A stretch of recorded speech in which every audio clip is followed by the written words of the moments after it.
warahmatullahi wabarakatuh. Waalaikumsalam warahmatullahi wabarakatuh. Gimana kabarnya? Alhamdulillah. Ada yang tidak masuk? Hari ini ada yang nggak masuk ya? Ada. Nggak sholat ya? Semoga kita tetap diberikan kesehatan oleh Allah Subhanahu wa Ta'ala. Selanjutnya, pertemuan kali ini kita akan membahas masalah menebarkan Islam dengan santun dan damai melalui dakwah khutbah dan taklim. Jadi fokusnya kita di materi ini. Namun sebelumnya, supaya kita lebih semangat, semuanya beri dulu, kita isi dulu.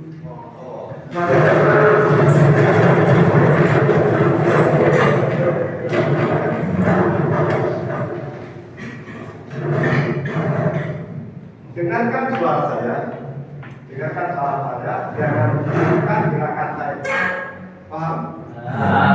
Dengarkan suara saya, jangan tirukan gerakan saya.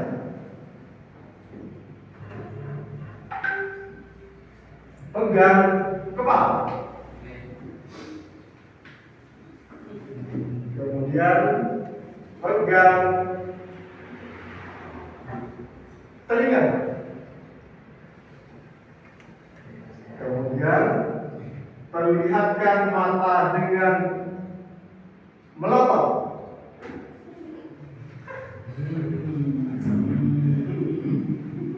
Ya. Sekarang pegang pinggang. Ada ya? Sudah. Sekarang satu lagi. Pegang punggung. Ya. Jadi kalian masih konsentrasinya masih bagus karena semua yang saya contohkan tadi memang tidak sesuai dengan apa yang saya ucapkan, dan itu untuk melatih konsentrasi kalian. Nanti kalian sudah siap kedua pelajaran hari ini. Baik, kita mulai. Silakan kita.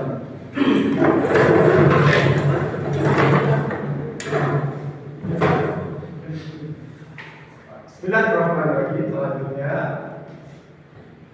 ini adalah tujuan pembelajaran kali ini. Silakan dibaca ya. Peserta didik dapat mendefinisikan pengertian dalil perlunya serta adab perlunya dakwah. Peserta didik dapat menjelaskan tujuan dan sasaran serta syarat dan metode dakwah. Peserta didik dapat menjelaskan metode Al-Quran dalam menyajikan materi, metode pengajian dan strategi dakwah. Ini yang akan menjadi tujuan akhir dari pembelajaran kita hari ini. Sekarang kita lanjutkan materinya. Materi yang akan kita bahas ada 3 poin. Silakan dibaca, Hamzah. Pengertian dakwah, khutbah dan taklim. Pentingnya menebarkan Islam dengan santun dan damai. Contoh-contoh dakwah, khutbah dan taklim yang santun dan damai. Nanti kita fokusnya pada 3 materi ini. Jadi kita tidak akan keluar dari materi ini. Meskipun nanti tidak sama persepsi kita tidak sama di sana, tapi yang akan kita bahas pasti di sini 3 poin. Sekarang kita lanjutkan kesepakatan belajar. Coba saya minta ini dibaca oleh Purnama. Silakan dibaca. Yang lainnya sudah didengarkan. Seluruh peserta memiliki kesempatan untuk berpendapat, berpikiran terbuka dan saling menghormati. Jika ada satu peserta berbicara, maka peserta yang lain mendengarkan. Berpendapat setelah dipersilakan. Berpartisipasi penuh dan mengikuti sesi kelas dengan perasaan yang gembira. Ya, sudah. Ini kesepakatan dari kita. Kemudian kalau ada yang perlu ditambahkan, silakan. Kalau sudah cukup, kalian bilang cukup. Sudah cukup ada? Sudah ada 1, 2, 3, 4, 5, 6 poin. Ini kesepakatan belajar kita. Silakan sambil lihat dulu. dan dipahami. Serta memiliki kesempatan untuk berpendapat, kemudian terbuka dan saling informasi. Kemudian jika ada satu pendapat berbicara, peserta berbicara, peserta yang lain mendengarkan, dan sampai terakhir. Kita lanjutkan. Tadi sedikitnya kita ulang lagi sedikitnya. Saya sedikit kali ini akan mengangkat satu latihan yang saya ambil dari kebiasaan Shaolin. Ya, yang manfaat dari sedikit ini banyak sekali. Di antaranya misalnya kalau begini, ini di antaranya nanti bisa menjaga organ. Coba kita berdiri lagi.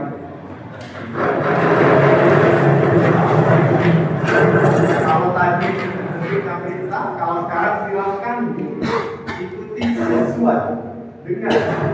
sesuai dengan apa yang saya sampaikan. Semuanya.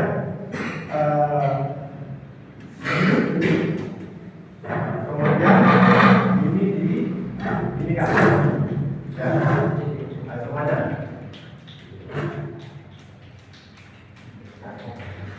Ini idealnya 30 sampai 60 kali. Idealnya. Sudah kanan saja. Sudah ya. Kita pindah lagi. Ini.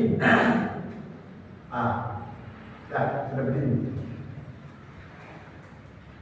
Ini nanti boleh jadi oleh untuk kalian nanti kalau praktekkan tiap harinya boleh. Ini nanti untuk merilekskan pikiran kita. Dan ini keduanya, ketiganya begini. Silakan begini. Nah, ini. Ini kelihatannya mudah dan sederhana, tapi manfaatnya luar biasa. Kalian kalau bisa sampai seperti 60 kali saja, maka kalian akan keringetan. Ya, saya perkenalkan tiga, ini kalian bisa dicontohkan di tempat kalian, di kamar kalian. Ya, terima kasih.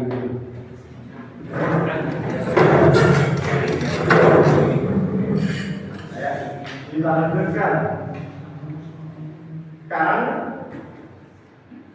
kita simak sebuah video yang berkenaan dengan materi yang akan kita pelajari tadi. Silakan disimak di videonya. Semuanya diharapkan berubah.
Lebih rinci mengenai ketiga istilah tersebut. tersebut dijabarkan sebagai berikut.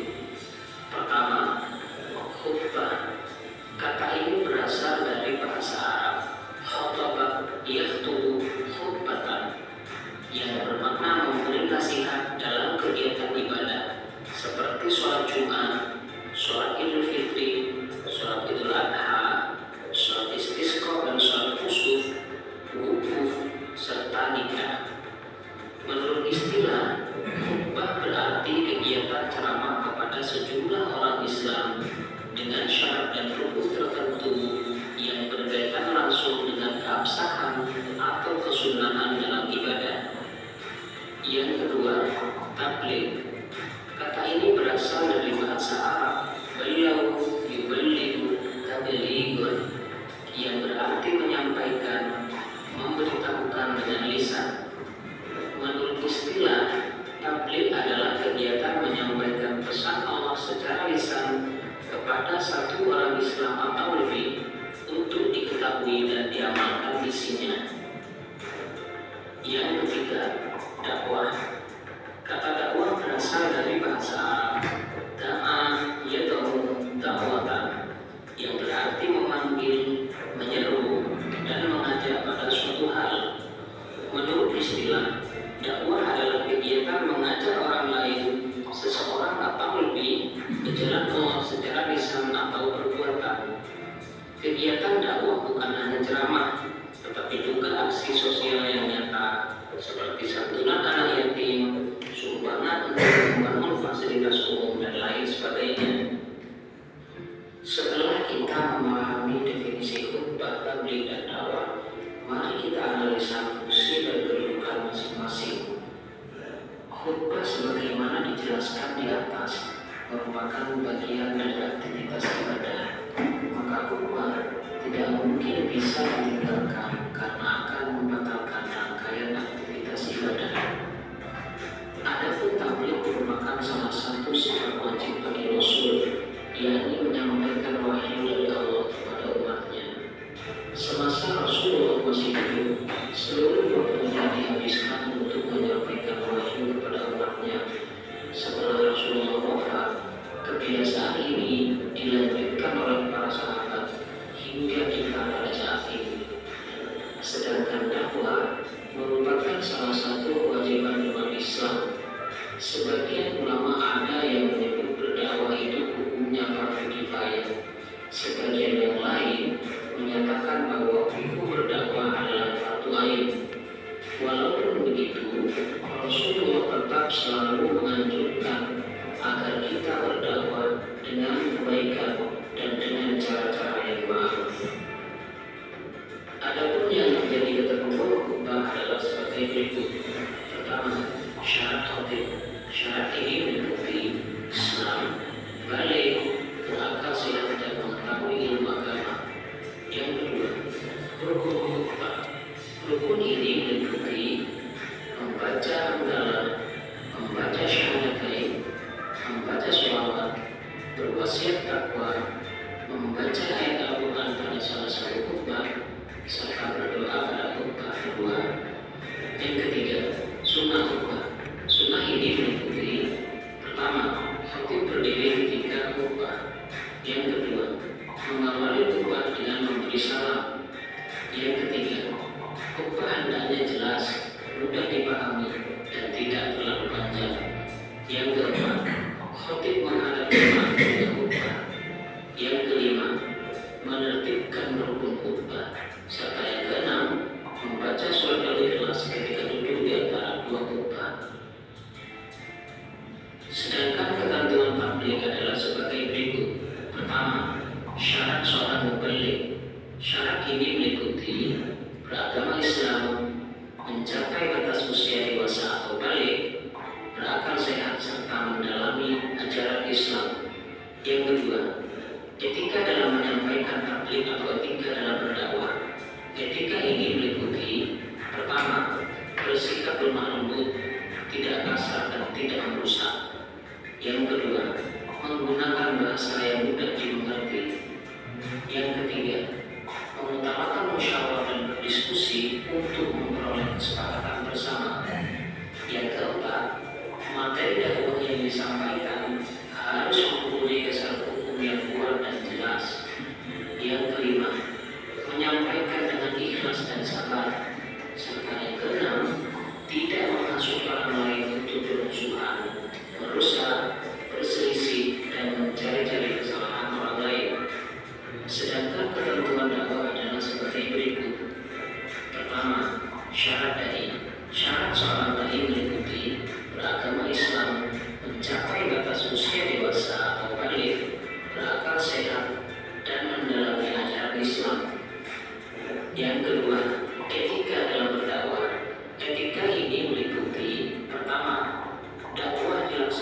dengan hikmah, yakni ucapan yang jelas, tegas, dan sikap yang bijaksana.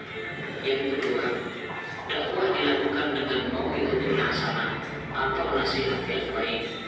Yang ketiga, dakwah dilaksanakan dengan memberi contoh yang baik atau uswatun hasanah.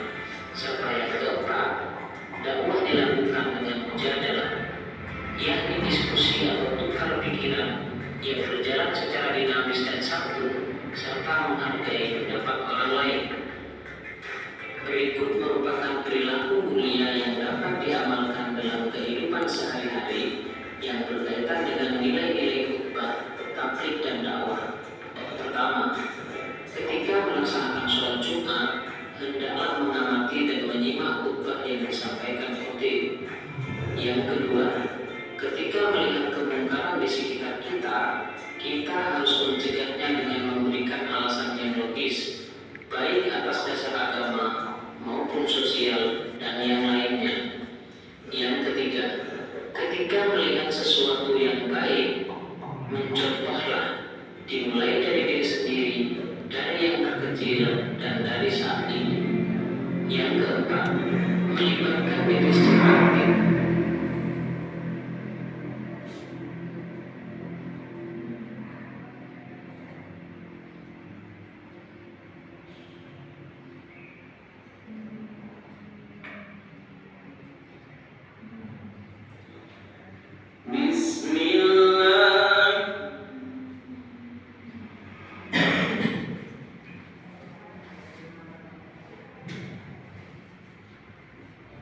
Ya, tadi sudah kita lihat bersama-sama materi dalam slide tadi sudah kita lihat bersama-sama tentang khutbah, kemudian dakwah, kemudian juga tabligh. Sekarang kita masuk pada pembayaran materi yang akan di sini saya akan bagikan untuk setiap kelompok, untuk kelompok dakwah dan khutbah.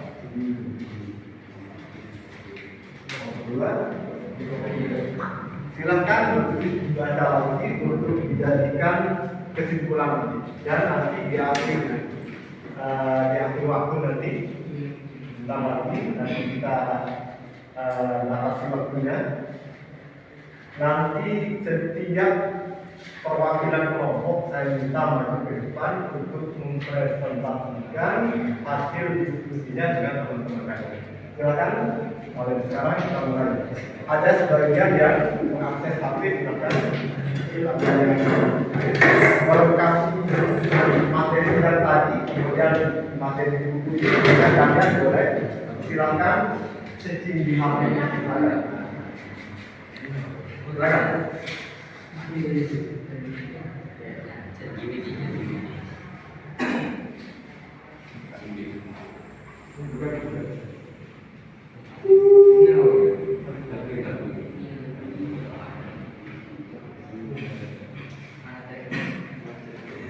Silakan sambil disampaikan ya.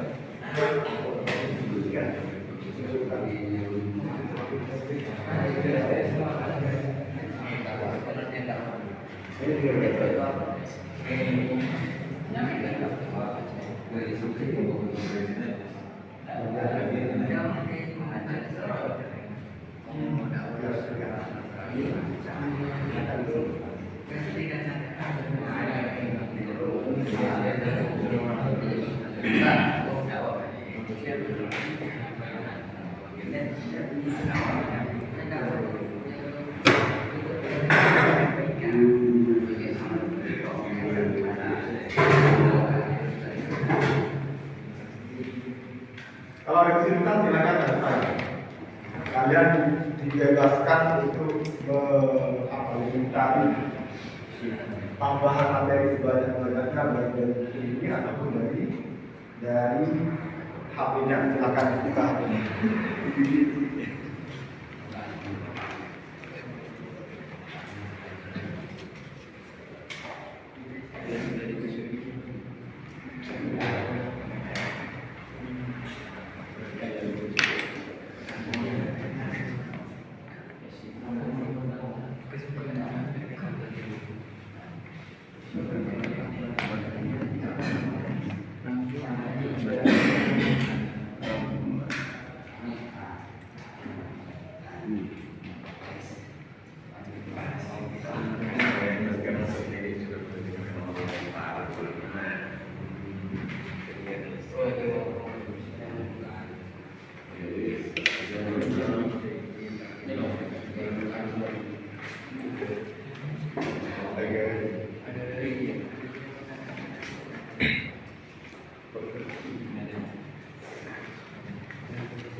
juga didiskusikan nanti siapa yang akan nanti sebagai konsul yang depan. Didiskusikan perwakilan membacakan presentasi nanti dari depan.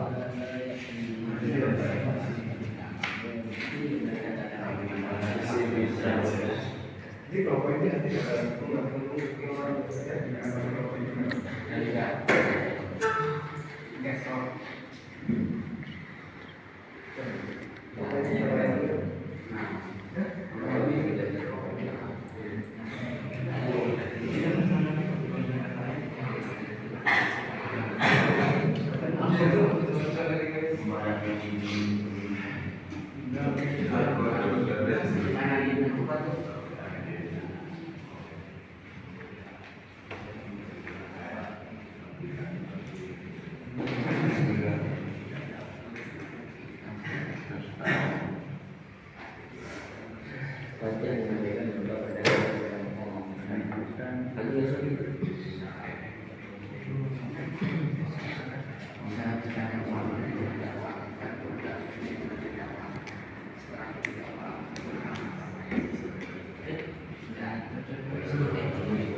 Sekarang silakan yang perwakilan kelompok 1, kelompok 2 dan kelompok 3 untuk mempresentasikan hasil diskusinya dengan kelompok sehingga kita mulai dari yang paling siap kelompok berapa? Ada yang paling siap? Ada yang paling siap kelompok berapa? 3, 2 atau 1? Ya, kelompok 1. Ya, berarti urutan saja. Dari kelompok 1 nanti siap-siap kelompok 2, kemudian kelompok 3 nanti. Silakan dari kelompok 1 untuk mempresentasikan hasil diskusinya. Silakan. Dengarkan dulu, nanti kalau ada pertanyaan silakan ditanyakan ke kelompok 1 dan perwakilan nanti bisa menjawabnya atau dijawab oleh kelompok 1. Kalau tidak nanti dilemparkan ke kelompok yang lain. Assalamualaikum warahmatullahi wabarakatuh. Waalaikumsalam. Alhamdulillah, alhamdulillahirabbil alamin.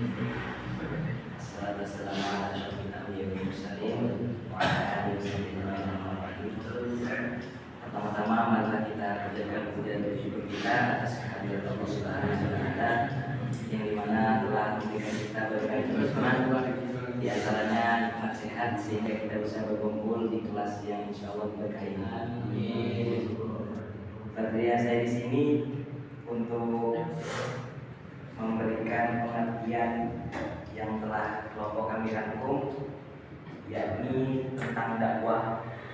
Dakwah secara bahasa mempunyai arti yang diambil dari bahasa Arab da'a yad'u, yakni artinya mengajak, memanggil dan menyeru. Adapun dakwah jika ditinjau dari makna istilahnya, yakni setiap kegiatan yang mengajak, menyeru dan memanggil untuk beriman kepada Allah Subhanahu wa taala sesuai dengan ajaran akidah, syariat dan akhlak Islam. Dalil tentang dakwah yakni a'udzu billahi minasyaitonir rajim. Bismillahirrahmanirrahim. Wa takum minkum ummatun yad'una ila khair wa ya'muruna bil ma'ruf wa yanhauna 'anil munkar wa ulaika humul muflihun. Yang artinya ada segolongan orang yang menyeru kepada kebajikan, menyuruh berbuat yang ma'ruf dan mencegah dari yang munkar, dan mereka itulah orang-orang yang beruntung. Adapun adab-adab ketika ketika berdakwah, yakni yang pertama dakwah dengan cara hikmah. Hikmah yaitu ucapan yang jelas, hikmah tegas, dan sikap yang bijaksana. Yang kedua, dakwah menggunakan cara mau'izatul hasanah atau nasihat yang baik. Yang ketiga, dakwah dengan cara mujadalah, yaitu diskusi atau tukar pikiran. Dan yang terakhir, dakwah melalui teladan yang baik atau uswatun hasanah.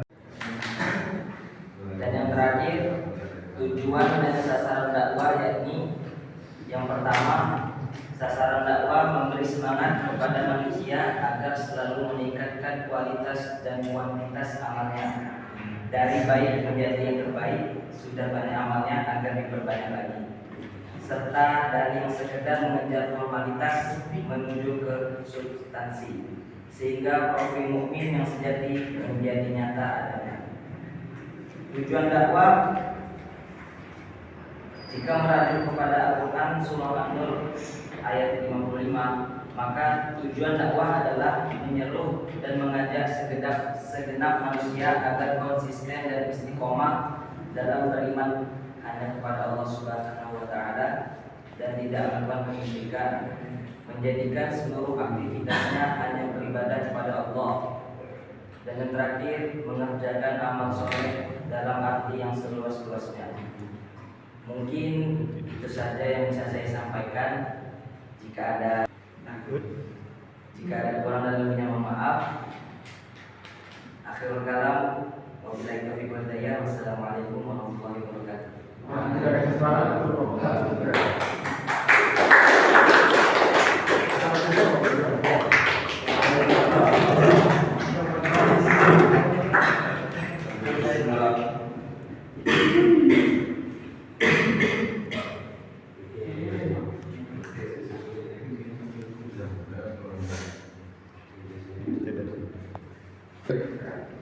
Assalamualaikum warahmatullahi wabarakatuh. Waalaikumsalam warahmatullahi wabarakatuh. Saya akan menerangkan pengertian tentang khutbah. Merujuk makna bahasa, kata khutbah jika berasal dari kata mukhatabah berarti pembicaraan. Sementara jika jauh dari pengertian istilah, khutbah itu adalah kegiatan nasihat yang disampaikan kepada kaum muslim dengan syarat tertentu yang erat kaitannya dengan syarat atau sunahnya ibadah. Sedangkan orang yang melakukan khutbah dikenal dengan istilah khotib. Umumnya pelaksanaan khutbah jika dikaitkan dengan sholat dapat dikelompokkan dari 3 bagian, yaitu yang pertama, satu adalah khutbah yang dilakukan sebelum sholat, misalnya khutbah Jumat. 2, khutbah yang dilakukan sesudah sholat, misalnya khutbah sholat Idul Fitri atau Idul Adha dan lain-lain.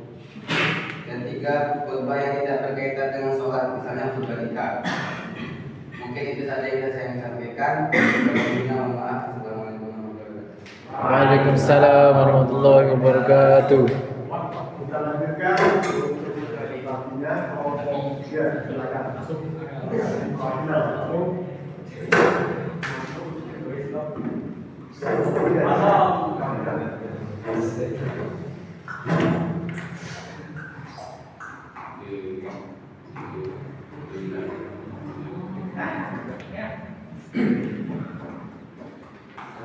warahmatullahi wabarakatuh. Waalaikumsalam warahmatullahi wabarakatuh. Saya akan meneruskan pengertian tabligh.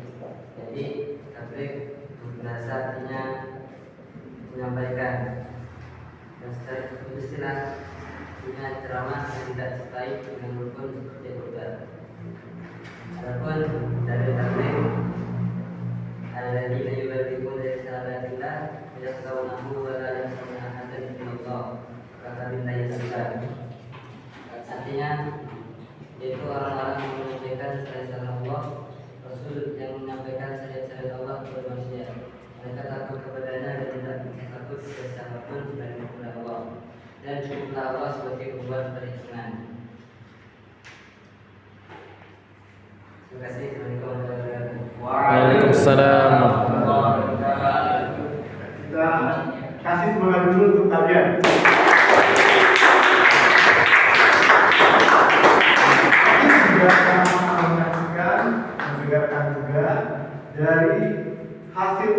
presentasi diskusi teman kalian sama kelompoknya tadi. Nah, kita sekarang menyimpulkan dari 3 presentasi tadi, kita simpulkan bersama-sama ya, antara khutbah, kemudian tabligh, kemudian dakwah. Kesimpulannya apa? Kesimpulannya Menyampaikan, menyampaikan, kemudian mengajak, kemudian apa lagi? Kesimpulannya ketiga-tiganya itu adalah metode menyampaikan, mengajak, kemudian apa lagi? Kenapa? Metode menyampaikan, mengajak kebaikan dengan cara-cara, syarat-syarat dan apa ketentuan yang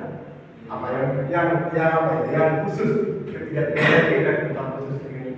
Sebabnya bagaimana khususnya, kemudian tabligh juga bagaimana kekhususannya, kemudian juga khutbah apa tadi dakwah itu kekhususannya di mana. Ketiga-tiganya ada pertama. Apa pertamanya? Sama-sama menyampaikan itu kan, sama-sama menyampaikan kebaikan untuk kemudian diamalkan. Itu tadi kesimpulan kita bersama tentang materinya hari ini. Semuanya saya cukupkan. Semoga apa yang kita diskusikan pelajari mulai dari tadi menjadi ilmu dan bermanfaat. Kita tutup dengan majlis bersama-sama.